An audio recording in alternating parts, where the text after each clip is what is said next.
Hello and welcome back to Unnati IAS. UPSC EPFO के syllabus में आज हम साइंस एंड टेक्नोलॉजी कंप्यूटर का करंट अफेयर्स का लेक्चर नंबर 2 देखेंगे, सेकंड लेक्चर देखेंगे। और हमने जैसे कि आपको बताया था, हम 3 से 4 लेक्चर में ये पूरे 1 साल के current affairs, science and technology, computer, cyber attacks, diseases, जो बीमारियां पिछले 1 साल में चर्चा में रही हैं, इनसे संबंधित सभी करंट अफेयर्स 1 साल का कवर कर लेंगे। जो कि हमारा बीमारियों से रिलेटेड हमारे लिए न्यूज़ में इंपॉर्टेंट ये है कि बीमारियों के प्रभावित करने वाले कारक क्या हैं, किन किन कारणों से बीमारियां वो फैलती हैं, जिन बीमारियों का हम जिक्र करेंगे, और उनके पीछे उनका उपचार कैसे किया जाता है, ट्रीटमेंट कैसे किया जाता है, या अगर कोई टेक्नोलॉजी नई यूज़ की जाती है उनको ट्रीटमेंट करने में, तो उन टेक्नोलॉजीज़ के बारे में हम देखेंगे। इसी तरह कंप्यूटर से रिलेटेड करंट अफेयर्स और जो साइबर अटैक्स हुए हैं पिछले 1 साल में, उनसे रिलेटेड करंट अफेयर्स देखेंगे। तो शुरू करते हैं आज की पहली न्यूज़ से। पहला है वायु गुणवत्ता। जैसे कि आपको पता ही होगा, दिल्ली में हमने पिछले कल के लेक्चर में भी हमने डिस्कस किया था कि दिल्ली में वायु प्रदूषण की समस्या बहुत ज़्यादा है। और उसकी कुछ एक वजह ये भी है कि जो वेस्ट यूपी, हरियाणा और पंजाब के अंदर जो स्टबल बर्निंग की जाती है, स्टबल बर्निंग यानी कि फसल कटाई के बाद जो खेतों में ठूंठ बचे रह जाते हैं, जो डंठल बचे रह जाते हैं, उन डंठलों को हाथ से या लेबर की मदद से निकालने की जगह किसान क्या करते हैं, उन पर मिट्टी का तेल डालकर उनको जला देते हैं। पूरे खेत में आग लगा दी जाती है उन डंठल को जलाने के लिए। तो उससे क्या होता है, उससे किसानों को 2 फायदे होते हैं। एक फायदा तो ये होता है कि उनकी लेबर कॉस्ट बहुत कम आ जाती है, उनको लेबर को पे नहीं करना पड़ता है। दूसरा फायदा ये होता है कि मिट्टी को आवश्यक पोटेशियम की कमी इससे पूरी हो जाती है, पोटेशियम की कमी पूरी हो जाती है। तो इन 2 फायदों की वजह से, और वो स्पेशली जो फायदा है वो लेबर के पर्सपेक्टिव में ही पैसे की बचत होती है, इसलिए वो ये काम करते हैं। लेकिन इसका नेगेटिव इम्पैक्ट क्या होता है कि इसका जो धुआं होता है वो दिल्ली के अंदर केंद्रित हो जाता है, दिल्ली के एटमॉस्फेयर में केंद्रित हो जाता है, जिसकी वजह से वहाँ पर वायु गुणवत्ता काफ़ी बहुत ज़्यादा ऋणात्मक प्रभाव डालती है, नेगेटिव प्रभाव डालती है। जो अब इसमें जो सफ़र प्रणाली है, इसके बारे में आज हम डिस्कस करेंगे। इसके बारे में कुछ हमने कल भी डिस्कस किया था। वायु गुणवत्ता जो प्रणाली है, सिस्टम है सफ़र, तो 2 सिस्टम है। एक तो है एयर क्वालिटी इंडेक्स, उसके बारे में भी हम देखेंगे कि एयर क्वालिटी इंडेक्स में किन किन फैक्टर्स को मापा जाता है या मेजर किया जाता है। इसी तरह सफ़र सिस्टम स्पेशली डेवलप किया गया है दिल्ली की वायु गुणवत्ता मापने के लिए। तो इसमें इसके अकॉर्डिंग अलग अलग कैटेगरी में क्या किया जाता है, अलग अलग कैटेगराइज किया जाता है वायु गुणवत्ता के आधार पर शहरों को। तो अभी दिल्ली को क्या किया गया था, गंभीर कैटेगरी में डाला गया था, सीवियर कैटेगरी में। तो system of air quality and weather forecasting and research, SAFAR, अब इसको स्वदेशी रूप से विकसित किया गया है भारतीय उष्णकटिबंधीय मौसम विज्ञान संस्थान पुणे और भारत मौसम विज्ञान विभाग आईएमडी द्वारा, आईएमडी और इंडियन मेट्रोलॉजिकल डिपार्टमेंट पुणे द्वारा इसको विकसित किया गया है। इसका उद्देश्य क्या है, 72 घंटे के अग्रिम मौसम पूर्वानुमान, यानी कि 72 घंटे यानी कि 3 दिन का ये फोरकास्ट कर देता है, 3 दिन पहले ही फोरकास्ट कर देता है मौसम के बारे में। और कलर कोडिंग के साथ ये 24 घंटे रियल टाइम वायु गुणवत्ता सूचकांक प्रदान करता है, नागरिकों को पहले से तैयार करने के लिए स्वास्थ्य परामर्श जारी करता है। अब देखते हैं सफर प्रणाली क्या है। ये system of air quality and weather forecasting and research, ये पृथ्वी विज्ञान मंत्रालय द्वारा शुरू की गई राष्ट्रीय पहल है, जो समग्र प्रदूषण स्तर और स्थान विशिष्ट वायु गुणवत्ता को मापकर, यानी कि ये पूरे एक ब्रॉड एरिया का भी वायु गुणवत्ता माप सकता है और एक किसी स्पेसिफिक एरिया का भी वायु गुणवत्ता, एयर क्वालिटी को ये मेजर कर सकता है। ये एक महानगरीय शहर की वायु गुणवत्ता को मापने के लिए उपयोग किया जाता है, जैसे कि दिल्ली की वायु गुणवत्ता को मापने के लिए ये उपयोग किया जाता है।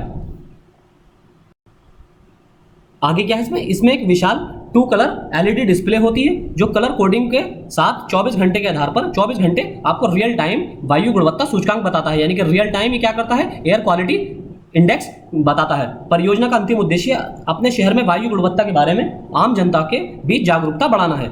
ये जनता को शिक्षित करके जागरूकता अभियान का आयोजन करता है, आत्मशमन को प्रेरित करता है, यानी कि सेल्फ कंट्रोल की भावना पैदा करता है, यानी कि खुद से ये एक कदम बढ़ाने के लिए, अपने एयर क्वालिटी में कुछ योगदान देने के लिए नागरिकों को ये प्रेरित करता है।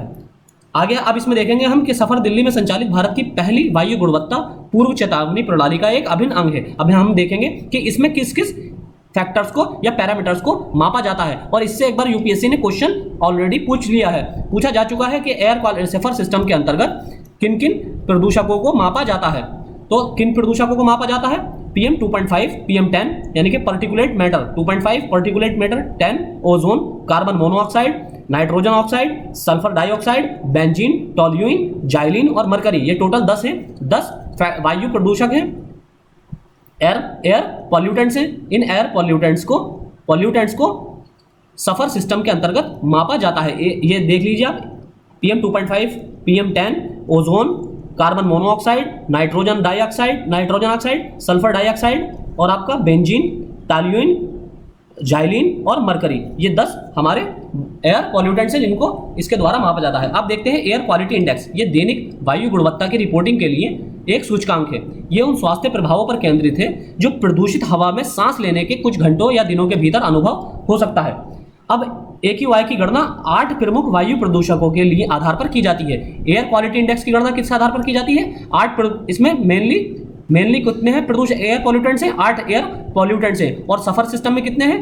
सफर सिस्टम में है 10। अब आपको ये दोनों ही याद रखने हैं। इसमें कौन सा है? जमीनी स्तर ओजोन यानी कि ग्राउंड लेवल ओजोन इसमें नापी जाती है। ओजोन आपका PM10, PM2.5, carbon monoxide, sulphur dioxide, nitrogen dioxide, ammonia, lead. अब आप देख लीजिए कि उसमें कौन सी नहीं है और इसमें कौन सा एक्स्ट्रा है। तो इसमें आप देखेंगे कि इसमें लेड नहीं है, मरकरी जिसे कहते हैं,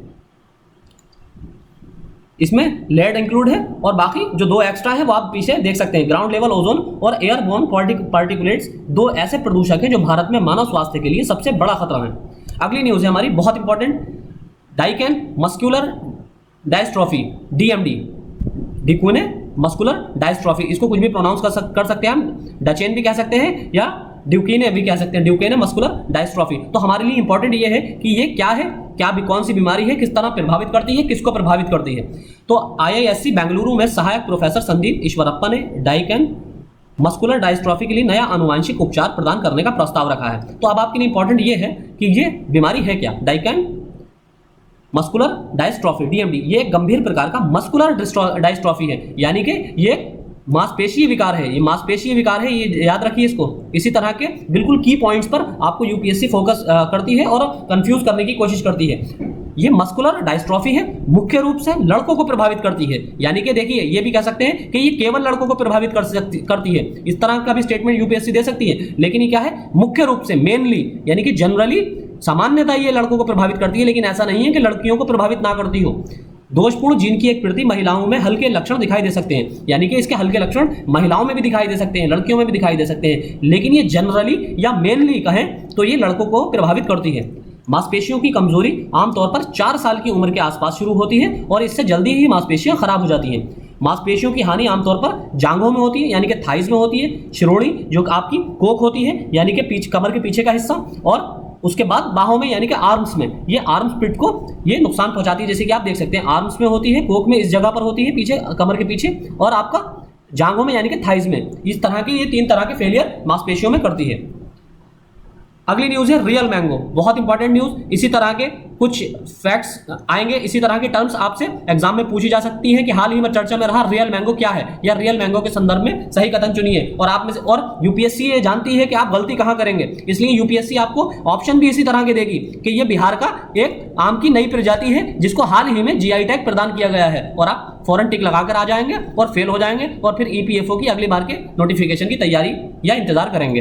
तो रियल मैंगो क्या है? रियल मैंगो, भारतीय रेलवे ने रेलवे सुरक्षा बल में रियल मैंगो नामक अवैध सॉफ्टवेयर के संचालन को बाधित किया है। इसमें शुरू किया। ये क्या है? ये एक अवैध सॉफ्टवेयर, इलीगल सॉफ्टवेयर है, जिसे IRCTC पर कंफर्म रेलवे रिजर्वेशन के लिए विकसित किया गया है। अवैध सॉफ्टवेयर, इलीगल सॉफ्टवेयर है, इसे IRCTC द्वारा कंफर्म रेलवे रिजर्वेशन के लिए विकसित किया गया है। ये कैसे काम करता है? सॉफ्टवेयर कई ID के माध्यम से IRCTC सर्वर में लॉगिन करता है, फिर ये कैप्चा कोड को बाईपास कर देता है। यानी कि जो कैप्चा कोड है, इसमें जो आप देखते होंगे कहीं पर अक्सर आपने किसी भी सोशल साइट्स या किसी भी साइट्स पर लॉगिन करने के लिए जब आप ईमेल आईडी, अपनी आईडी या पासवर्ड वहां पर मेंशन करते हैं तो नीचे कैश का ऑप्शन होता है, नीचे एक आपको कोड वर्ड डालना होता है जो कि कैप्चा होता है। तो कैप्चे को ये बाईपास कर देता है, इसमें कैप्चा डालने की जरूरत नहीं होती है। मोबाइल ऐप की मदद से बैंक OTP के साथ ये सिंक हो जाता है। जैसे कि आप देखते होंगे कहीं पर आप लॉगिन कर रहे हैं तो कभी कभी OTP आती है आपके मोबाइल पर, तो आपको वो OTP मैनुअली पुट करनी होती है या मैनुअली इंसर्ट करनी होती है अपने मोबाइल में या डेस्कटॉप में या कंप्यूटर में। लेकिन ये क्या करेगा? ये ऑटोमेटिकली ही उसको सिंक कर लेगा। जैसे कि आपने बहुत सारे सॉफ्टवेयर देखे होंगे, आप उसमें लॉगिन करते होंगे तो जैसे ही OTP आती होगी तो वो ऑटोमेटिकली ही वो उसको सिंक कर लेता है, यानी कि ऑटोमेटिकली ही खुद ही कंसीडर कर लेता है। अगर वो सिम उसी मोबाइल में चल रही है जिस मोबाइल पर आप लॉगिन कर रहे हैं, तो वो ऑटोमेटिकली उस मोबाइल के OTP को सिंक कर लेगा, यानी कि उसको सिंक्रोनाइज कर लेगा।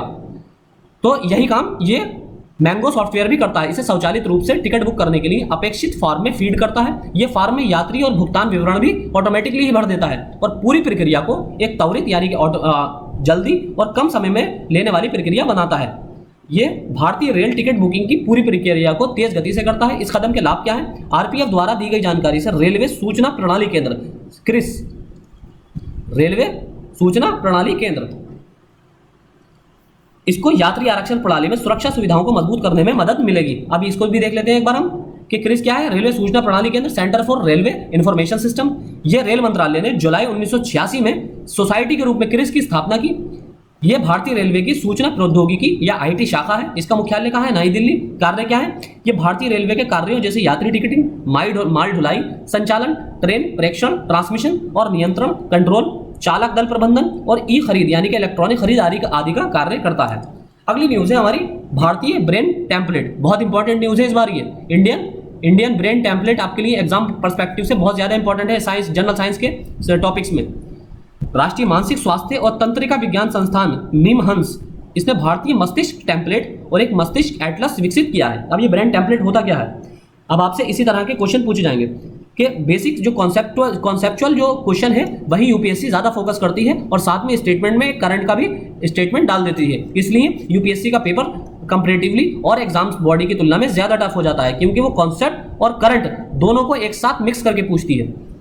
ब्रेन टेम्पलेट रोगग्रस्त स्थितियों में मस्तिष्क की कार्य क्षमता को समझने के लिए विभिन्न मस्तिष्क छवियों की एक स्थूल प्रतिनिधित्व है। यानी कि ब्रेन टेम्पलेट क्या है? ये जो भी रोगग्रस्त लोग हैं यानी कि इन्फेक्टेड पर्सन से या पेशेंट्स हैं, उनकी मस्तिष्क की कार्य क्षमता यानी कि उनकी मेंटल एफिशिएंसी या मेंटल कैपेसिटी को समझने का एक उसका इमेजनरी ये फॉर्म में ये प्रस्तुत करता है। इसकी पृष्ठभूमि बैकग्राउंड क्या है? मॉन्ट्रियल न्यूरोलॉजिकल इंडेक्स टेम्पलेट जो भारत वर्तमान में उपयोग करता है वो काकेशियन दिमाग पर आधारित है, जो एशियाई दिमाग से अलग है। काकेशियन मस्तिष्क कौन से हैं? काकेशियन, आपने इसके ये नाम कहीं ना कहीं सुना होगा ज्योग्राफी में। काकेशियन जो पर्वत के आसपास रहने वाले क्षेत्र में रहने वाले लोग हैं वो काकेशियन लोग कहलाते हैं। अब आपको ये बताना जरूरी नहीं है, यूपीएससी के स्टूडेंट्स को ये पता होना चाहिए इस तरह की ज्योग्राफिकल लोकेशन कि काकेशियन किस साइड पड़ता है। तो काकेशियन दिमाग और एशियाई दिमाग ये अलग है, और ये जो मॉन्ट्रियल न्यूरोलॉजिकल इंडेक्स जो भारत यूज कर रहा है फिलहाल अभी तक, वो काकेशियन दिमाग पर आधारित है। लेकिन अब भारत ने ये भारतीय ब्रेन टेम्पलेट को विकसित कर लिया है। इंडियन ब्रेन टेम्पलेट को 5 सेट और एक ब्रेन एटलस विकसित करने के लिए भारतीय रोगियों के 500 से अधिक ब्रेन स्कैन का अध्ययन किया गया है। इसमें क्या किया गया है? ब्रेन टेम्पलेट में 5 सेट बनाए गए हैं। इसके 5 सेट हैं और 5 सेट में क्या किया है? अलग अलग आयु वर्ग के समूहों को लिया गया है, अलग अलग एज ग्रुप के लोगों को लिया गया है। इसमें टोटल 500 सैंपल्स लिए गए हैं, 500 लोगों के सैंपल्स लिए गए हैं और एक ब्रेन एटलस अलग से बनाया गया है।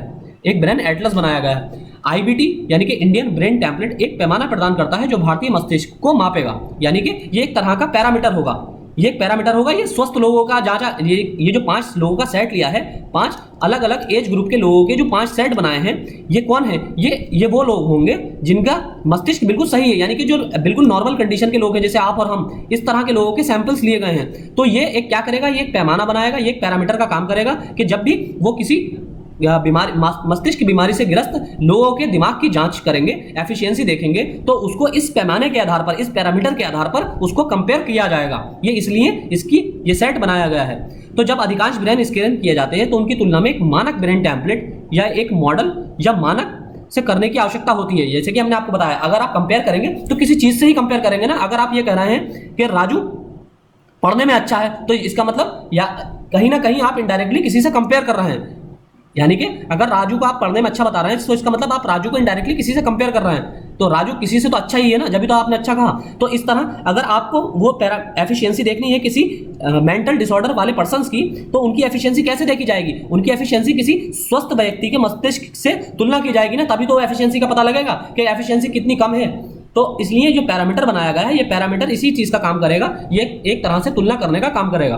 अब ब्रेन एटलस को 5 आयु समूह के लिए विकसित किया गया है, जैसे कि हमने आपको अभी बताया। इसमें बाल्यावस्था यानी कि चाइल्डहुड से लेकर क्या है, लेट एडल्टहुड तक के लोग, यानी कि 6 वर्ष से लेकर 6 से 60 वर्ष तक के आयु वर्ग के लोगों का समूह को इसमें 5 भागों में बांटा गया है और इन 5 भागों में अलग अलग आयु वर्ग के सैंपल्स लिए गए हैं, टोटल 500 सैंपल्स। इसका लाभ क्या होगा? ये नई जनसंख्या और आयु विशिष्ट भारतीय मस्तिष्क टेम्पलेट मस्तिष्क के विकास और उम्र बढ़ने की अधिक विश्वसनीय ट्रैकिंग की अनुमति देगा।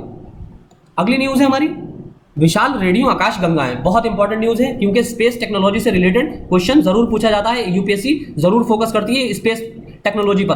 तो इसको अपने आप साइंस के टॉपिक से भी रिलेट कर सकते हैं। जैसे कि आपको पता होना चाहिए आकाश गंगाएं क्या होती हैं, ये किस तरह का रेडियो वेव्स अगर जनरेट करती हैं तो रेडियो वेव्स पता होना चाहिए आपको, ग्रेविटेशनल वेव्स के बारे में पता होना चाहिए, तो आपको कॉन्सेप्चुअल अंडरस्टैंडिंग पूरी तरह आपकी डेवलप होनी चाहिए।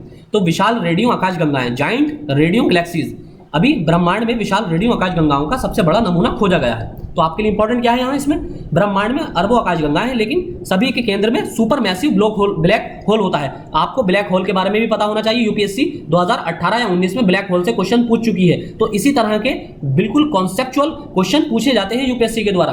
तो कुछ ब्लैक होल, इनमें से कुछ ब्लैक होल सक्रिय हैं और लगभग प्रकाश की गति से यात्रा करने वाले जेट उत्पन्न करते हैं। तो आपको पता होना चाहिए ब्लैक होल क्या होता है, आपको पता होना चाहिए रेडियो वेव्स क्या होती हैं, इसी के संदर्भ में, इसी न्यूज़ के संदर्भ में आपको पता होना चाहिए ग्रेविटेशनल वेव्स क्या होती हैं। तो ये सारी चीज़ें आपको कॉन्सेप्चुअल अंडरस्टैंडिंग होनी चाहिए।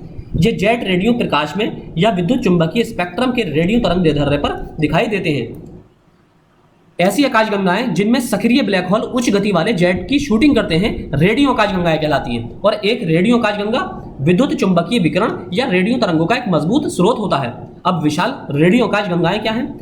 एक सामान्य रेडियो आकाशगंगा आकार में, देखिए बहुत इंपॉर्टेंट इंफॉर्मेशन है, एक सामान्य रेडियो आकाशगंगा इसमें 30,000 से 30 लाख प्रकाश वर्ष जितनी बड़ी हो सकती है, लेकिन जो 30 लाख प्रकाश वर्ष या 33 लाख प्रकाश वर्ष से भी अधिक विशाल आकार की होती है उसे विशाल रेडियो आकाशगंगा कहा जाता है। कौन सी आकाशगंगा को? जायंट रेडियो गैलेक्सी कहा जाता है।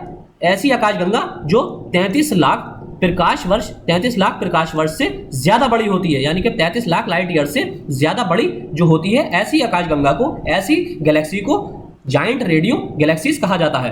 तो फिर ये बहुत इंपॉर्टेंट डेफिनेशन है, इस डेफिनेशन को, फैक्चुअल इंफॉर्मेशन को बिल्कुल रट लीजिए। और सामान्य आकाशगंगा कौन सी होती है? रेडियो आकाशगंगा कौन सी होती है? जो आकार में 30,000 लाइट ईयर से 30 लाख लाइट ईयर के बीच जिनका एरिया होता है, आकार होता है। तो वे रेडियो की चमक में बेहद कमजोर होते हैं और जिनसे एक संवेदनशील रेडियो टेलीस्कोप के लिए भी उनका पता लगाना मुश्किल हो जाता है। यानी कि इसमें रेडियो वेव बहुत वीक होती हैं, इनकी रेडियो वेव जो होती हैं वो बहुत वीक होती हैं और इसलिए इनका पता लगाना किसी भी टेलीस्कोप के जरिए बहुत मुश्किल होता है।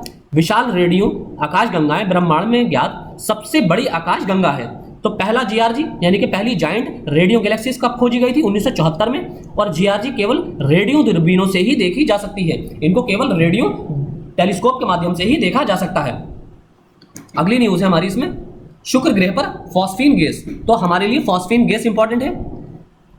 अंतर्राष्ट्रीय टीम ने शुक्र के वातावरण में फॉस्फीन गैस के बारे की खोज की। अब फॉस्फीन इंपॉर्टेंट क्यों है? देखिए फॉस्फीन यह रंगहीन और बदबूदार गैस है। यह केवल जैविक प्रक्रिया के माध्यम से उत्पादित होने के लिए जानी जाती है, ना किसी प्राकृतिक रूप से रासायनिक रूप प्रक्रिया के माध्यम से। देखिए हमारे लिए इसलिए इंपॉर्टेंट है कि जब वैज्ञानिकों को यह पता चला है कि शुक्र ग्रह पर फॉस्फीन गैस का पता चला है, तो इसलिए यह हमारे लिए इंपॉर्टेंट इसलिए हो गई कि फॉस्फीन गैस वहीं पाई जाती है जहां पर कोई ना कोई बायोलॉजिकल एक्टिविटीज हो रही होगी, यानी कि जहां पर जीवन के साक्ष्य उपलब्ध होंगे, यानी कि जहां पर जीवन की संभावना होगी वहीं पर ही फॉस्फीन गैस का उत्सर्जन हो सकता है। तो इसलिए ये ज्यादा इंपॉर्टेंट हो गई है। यह ज्वालामुखी या उल्कापिंड गतिविधियों के गर्त में भी उत्पन्न हो सकती है। देखिए जीवाश्म ईंधनों से भी ये निकलती है कि ज्वालामुखियों के गर्त में भी होती है ये, इसलिए भी ये इंपॉर्टेंट है। लेकिन जो हमारे साइंटिस्ट हैं इंटरनेशनल लेवल पर वो ये सर्च कर रहे हैं कि शायद यहाँ पर कोई ना कोई बायोलॉजिकल एक्टिविटीज हो रही हैं या यहाँ पर कोई ना कोई लिविंग प्रूफ मौजूद है, इसी वजह से यहाँ पर फॉस्फीन का उत्सर्जन हो रहा है। तो हमारे लिए वो छोटी सी न्यूज़ थी फॉस्फीन गैस, तो आपको उसके कैरेक्टरिस्टिक्स फॉस्फीन गैस के पता होने चाहिए। अगली न्यूज़ है हमारी मीथेन हाइड्रेट, बहुत इंपॉर्टेंट है इस बार, वेरी वेरी इंपॉर्टेंट। भारत सरकार के विज्ञान और प्रौद्योगिकी विभाग ने स्वायत्त संस्थान अगरकर इंस्टीट्यूट, यानी कि अगरकर रिसर्च इंस्टीट्यूट जो है अनुसंधान संस्थान जो कि पुणे में स्थित है, अगरकर रिसर्च इंस्टीट्यूट पुणे, इसके शोधकर्ताओं द्वारा कृष्णा गोदावरी बेसिन में बायोजेनिक मीथेन हाइड्रेट पर एक अध्ययन किया गया है। तो बायोजेनिक जो है मीथेन हाइड्रेट, ये हमारे लिए किस लिए इंपॉर्टेंट है? एक तो मीथेन जो है वो स्वच्छ ईंधन का भी एक स्रोत है, यानी कि आपका क्लीन एनर्जी का भी स्रोत है। और दूसरी चीज ये है, ये हमारा इंडिजीनियस है, यानी कि हमारे डोमेस्टिक एरिया में भी पाया गया है और बहुत ज्यादा मात्रा में पाया गया है, इसलिए तीनों दृष्टि से इंपॉर्टेंट है। मीथेन एक स्वच्छ और किफायती ईंधन है और प्राकृतिक गैस का प्रमुख घटक है, मेन कंपोनेंट है नेचुरल गैस का। अन्य कार्बन हाइड्रोकार्बन ईंधनों की तुलना में मीथेन ऊष्मा की प्रत्येक इकाई के लिए कम कार्बन डाइऑक्साइड उत्सर्जन पैदा करता है। यानी कि अगर कोई अन्य हाइड्रोकार्बन जो जिसमें हाइड्रोजन और कार्बन के बंध होते हैं, बॉन्ड होते हैं, ऐसे कोई भी ईंधन अगर है, अगर उसको जलाने पर जितनी ऊष्मा का एक इकाई ऊष्मा जलाने के लिए पैदा करने के लिए जितने कार्बन का उत्सर्जन करना पड़ रहा है, उससे बहुत कम मात्रा का उत्सर्जन होता है मीथेन को यूज करने में। मीथेन को अगर यूज किया जाता है, मीथेन को जलाने के लिए, यानी कि मीथेन से 1 यूनिट ऊष्मा प्रदान करने के लिए, उत्पन्न करने के लिए जितना कार्बन डाइऑक्साइड उत्सर्जन होती है वातावरण में, वो बहुत ही कम मात्रा में होती है अन्य हाइड्रोकार्बन ईंधनों की तुलना में। मीथेन हाइड्रेट क्या है? ये एक ठोस कैलेथ्रेट यौगिक है। अब ये कैलेथ्रेट यौगिक क्या होता है अभी हम देखते हैं। इसमें बड़ी मात्रा में मीथेन पानी की क्रिस्टल संरचना के भीतर फंस जाता है, जो बर्फ के समान ठोस होता है। अब मीथेन हाइड्रेट कैसे बनते हैं? ये तब बनता है जब महासागरों में उच्च दबाव और कम तापमान पर, यानी कि हाई प्रेशर और लो टेम्परेचर पर बंधुआ पानी और मीथेन गैस संपर्क में आते हैं, यानी कि पानी के बॉन्ड और मीथेन गैस के बॉन्ड संपर्क में आएंगे, तब ये इसका निर्माण होता है। मीथेन हाइड्रेट का महत्व क्या है? इसमें अनुमान लगाया गया है कि 1 घन मीटर मीथेन हाइड्रेट में 160 से 180 घन मीटर मीथेन होता है। यानी कि एक घन मीटर क्यूब मीथेन हाइड्रेट जो है, मीथेन हाइड्रेट इसके अंदर क्या होगा? मीथेन हाइड्रेट के अंदर 160 से लेकर 180 घन मीटर क्यूब मीथेन होती है, यानी कि इतनी ज्यादा। इसलिए जो आपकी केजी बेसिन है, कृष्णा गोदावरी बेसिन, इसके अंदर जो मीथेन हाइड्रेट पाए गए हैं, उसमें मौजूदा मीथेन का सबसे कम अनुमान भी दुनिया भर में उपलब्ध सभी जीवाश्म ईंधन भंडार से दोगुना है। यानी कि दुनिया भर में जितना भी जीवाश्म ईंधन है, फॉसिल्स जो हमारे ईंधन है, फ्यूल है, उससे दुगना मात्रा में यहाँ पर मीथेन मौजूद है। और वो मीथेन है जिसका अभी सबसे कम मात्रा में पता लगा है। वो कम मात्रा भी पूरी दुनिया की मीथेन की हमारे भंडारों से उससे की मात्रा में दुगना है। तो ये इसका कुछ इन्फोग्राफिक्स है, या आप पॉज करके भी देख सकते हैं। अगली न्यूज है हमारी नासा का सोनिफिकेशन परियोजना, नासा सोनिफिकेशन प्रोजेक्ट। हाल ही में नासा के चंद्र एक्सरे सेंटर, ये इंपॉर्टेंट है आपके लिए, चंद्र एक्सरे सेंटर, इसने एक नई सोनिफिकेशन परियोजना का अनावरण करके एक कदम आगे बढ़ाया, जो खगोलीय छवियों से डेटा को ऑडियो में बदल देता है। यानी कि जो भी खगोलीय छवियां हैं, यानी कि एस्ट्रोनॉमी की या आपकी गैलेक्सी की जो भी छवियां हैं, इमेजेस हैं, उनको इमेजेस को ऑडियो में परिवर्तित कर सकता है। ऐसी टेक्नोलॉजी को डेवलप किया है। अब ये क्या है? ये डेटा सोनिफिकेशन। ये डेटा सोनिफिकेशन वास्तविक डेटा का प्रतिनिधित्व करने के लिए ध्वनि मूल्यों के उपयोग को संदर्भित करता है। यानी ये डेटा विजुअलाइजेशन का श्रवण संस्करण है। यानी कि डेटा विजुअलाइजेशन का, यानी कि डेटा इमेजेस का विजुअलाइजेशन का ये क्या है? श्रवण संस्करण, यानी कि ऑडियो वर्जन है। ऑडियो वर्जन यानी कि कोई भी जो इमेज है जो खगोलीय क्षेत्र में मौजूद है, उसका ऑडियो वर्जन डेवलप करना ही डेटा सोनिफिकेशन टेक्निक कहलाती है। नासा का डेटा सोनिफिकेशन प्रोजेक्ट उपयोगकर्ता अब खगोलीय छवियों में कर्ण अनुभव के रूप में कैप्चर की गई विभिन्न घटनाओं का अनुभव कर सकते हैं। इसमें आगे है, ये तारे का जन्म, धूल या बादल, या जहां तक कि एक ब्लैक होल को अब उच्च या निम्न पिछवाड़ी ध्वनि के रूप में सुना जा सकता है। खगोलीय छवियों का ध्वनि में अनुवाद। अंतरिक्ष में नासा की दूर की दूरबीनें छवियों में परिवर्तित करने से पहले एक और शून्य के रूप में स्वाभाविक रूप से डिजिटल डेटा एकत्रित करती है। चित्र अनिवार्य रूप से अंतरिक्ष की विभिन्न तरंगदैर्ध्य के प्रकाश और विकिरण के दृश्य प्रतिनिधित्व होते हैं। चंद्र परियोजना उसी डेटा की ध्वनि में अनुवाद करके एक प्रकार का खगोलीय सामंजस्य कार्यक्रम तैयार करता है। अब किसी खगोलीय वस्तु या घटना की चमक और स्थिति को दर्शाने के लिए पिच, उसकी जो पिच होती है, और आयतन, वॉल्यूम, इसका उपयोग किया जाता है। इसी के आधार पर डेटा इमेज को ऑडियो वर्जन में चेंज किया जाता है। तो इसमें क्या किया गया है? इसमें कुछ विशिष्ट विशेषताएं, यानी कि गैलेक्टिक सेंटर, कैसियोपिया ए और पिलर्स ऑफ क्रिएशन नेबुला, ये तीनों क्या है? ये तीनों नासा के प्रोजेक्ट हैं। अब आपके लिए ये जानना जरूरी नहीं है कि तीनों प्रोजेक्ट क्या है, आपको खाली ये पता होना चाहिए कि ये तीनों नासा के प्रोजेक्ट हैं। गैलेक्टिक सेंटर, कैसियोपिया ए और पिलर्स ऑफ क्रिएशन नेबुला, ये डेटा का उपयोग करके 3 उदाहरण इसने जारी किए हैं। परियोजना का महत्व क्या है? ये सोनिफिकेशन प्रोजेक्ट का उद्देश्य नासा विज्ञान सामग्री को सभी उम्र के शिक्षार्थियों के लिए प्रभावी ढंग से और कुशलता से सीखने के माहौल में शामिल करना है। तो अब हम चंद्र एक्सरे प्रोजेक्ट देख लेते हैं। ये चंद्र एक्सरे वेधशाला जो है 1999 में स्पेस शटल कोलंबिया द्वारा लॉन्च किया गया था। चंद्र किसी भी पिछले एक्सरे दूरबीन की तुलना में एक्सरे स्रोतों के प्रति संवेदनशील है। इसके दर्पण उच्च कोणीय संकल्प द्वारा सक्षम है। चूंकि पृथ्वी का वातावरण एक्सरे एक्सरे के विशाल मात्रा को अवशोषित करता है। वे पृथ्वी आधारित दूरबीनों से पता लगाने योग्य नहीं होते, इसलिए इन अवलोकनों को करने के लिए अंतरिक्ष आधारित दूरबीनों की आवश्यकता होती है। चंद्र 64 घंटे की कक्षा में पृथ्वी उपग्रह है, यानी कि इसका कितना है ऑर्बिट टाइम, इसका 64 घंटे का ऑर्बिट टाइम है। ये गति ऑर्बिट पूरा करने में कितना टाइम लेता है, 64 घंटे, 64 आवर। इसका मिशन 2020 तक जारी है। दूरबीन का नाम नोबेल पुरस्कार विजेता भारतीय खगोल वैज्ञानिक सुब्रमण्यम चंद्रशेखर के नाम पर रखा गया है। चंद्रा एक्सरे, चंद्रशेखर हमारे जो सुब्रमण्यम चंद्रशेखर हैं नोबेल पुरस्कार विजेता, उनके नाम पर इस परियोजना का नाम रखा गया था, इस दूरबीन का नाम, टेलीस्कोप का नाम। अगली न्यूज है हमारी स्क्रब टाइफस। स्क्रब टाइफस क्या है, एक बीमारी है जिसे बुश टाइफस के नाम से भी जाना जाता है। इसका प्रकोप म्यांमार में अभी हाल ही में म्यांमार से लगे नागालैंड के नोकलाक जिले में देखा गया है। तो अब हमारे लिए इंपॉर्टेंट ये नहीं है कि कहां देखा गया, हमारे लिए इंपॉर्टेंट ये है कि स्क्रब टाइफस क्या है, किसके कारण होता है ये स्क्रब टाइफस। ओरिएंटा तुतुत्सु गामुशी, ये एक बैक्टीरिया है, किसके कारण होता है, मेनली आपको ये पता होना चाहिए, बैक्टीरिया के कारण। ये बैक्टीरिया जनित बीमारी है स्क्रब टाइफस। अगर आपको इमेज याद रह जाएगी तो आपको ये किसी भी चीज, अगर आपको न्यूज़ की आपको इमेज याद रह जाती है तो आप इमेजनरी फॉर्म में न्यूज़ को याद रखने में, रिटेन करने में आसानी रहती है। तो आपको इमेज ज़्यादा ध्यान रखा करें। प्रसार इसका एक्सपेंशन कैसा होता है, एक्सपेंड कैसे होती है, इस ये ट्रेम्बुकुलिड परिवार की लार्वा माइटस के काटने के माध्यम से फैलती है, जिसे चिरगर्स भी कहा जाता है। इसके लक्षण क्या है, बुखार, सिर दर्द, शरीर में दर्द और कभी कभी इससे दाने निकल आते हैं। प्रसार कैसे इसका कहाँ है, दक्षिण पूर्व एशिया, इंडोनेशिया, चीन, जापान, भारत और उत्तरी ऑस्ट्रेलिया के ग्रामीण क्षेत्र। उपचार ट्रीटमेंट कैसा है इसके ट्रीटमेंट में खाली एंटीबायोटिक्स ही उपलब्ध है, कोई भी टीका इसके ट्रीटमेंट के लिए उपलब्ध नहीं है। स्क्रब टाइफस के लिए कोई भी टीका मार्केट में उपलब्ध नहीं है, ये आपको पता होना चाहिए। इसके लिए सिर्फ एंटीबायोटिक्स ही दी जाती हैं। अब टाइफस जीवाणु संक्रामक रोगों का एक समूह है। टाइफस क्या है, ये ग्रुप ऑफ वायरस बैक्टीरिया है। टाइफस जो है ये ग्रुप ऑफ बैक्टीरिया है। इसमें 3 तरह के बैक्टीरिया हैं या 3 तरह की बीमारियां शामिल हैं, जिसमें महामारी टाइफस, स्क्रब टाइफस और मुराइन टाइफस शामिल है। महामारी टाइफस क्या होता है, ये शरीर की जू से फैलने वाली रिकेट्सिया प्रावोजिका के कारण होता है। स्क्रब टाइफस ये चिरगर्स द्वारा फैले ओरिएंटा तुतुत्सु गुमाशी के कारण होता है। और मुरिन टाइफस ये रिकेट्सिया टाइफी के कारण होता है, जो पिस्सू द्वारा होता है, जो पिस्सू के द्वारा ये बीमारी फैलती है। तो अगली और लास्ट न्यूज है आज की हमारी, हिमालयन चंद्र टेलीस्कोप। बहुत इंपॉर्टेंट है क्योंकि इंडियन पर्सपेक्टिव में है। हिमालयन चंद्र टेलीस्कोप के 20 साल पूरे होने के उपलक्ष्य में कार्यशाला का आयोजन किया गया।